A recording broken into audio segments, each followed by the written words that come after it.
I just think that what a gift that you want to bring coaching into a world in which, like I've heard it, hockey players who retire, any athlete who retires from what they've done and committed themselves to every hour of every day for the last whatever decades, suddenly you don't have that anymore.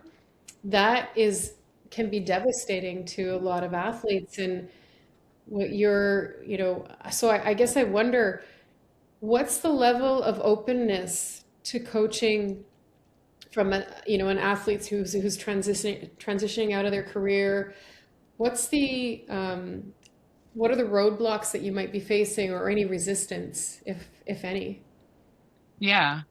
I think like I might be an anomaly, I'm not gonna lie, because like I retired and like I didn't feel all the things that statistics say. Yeah. Like when athletes retire, they lose their identity, so there's depression and there's really a hard time where they're like going through this transitioning and like it's almost like you're grieving a part of yourself that you've been dedicated to for your entire life.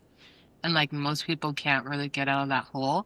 But because I think in some point when I was an athlete, I transitioned from like knowing that I was bigger than being an athlete. Like it was really more of a holistic experience where I knew like one day this is gonna end. So if all I'm getting from it is a medal and like being on the podium, then when that ends, I'll feel like I have nothing.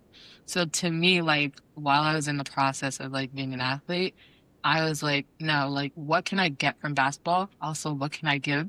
But essentially, it was more about like learning more about myself and like learning the lessons I needed to in order to become a better version of myself.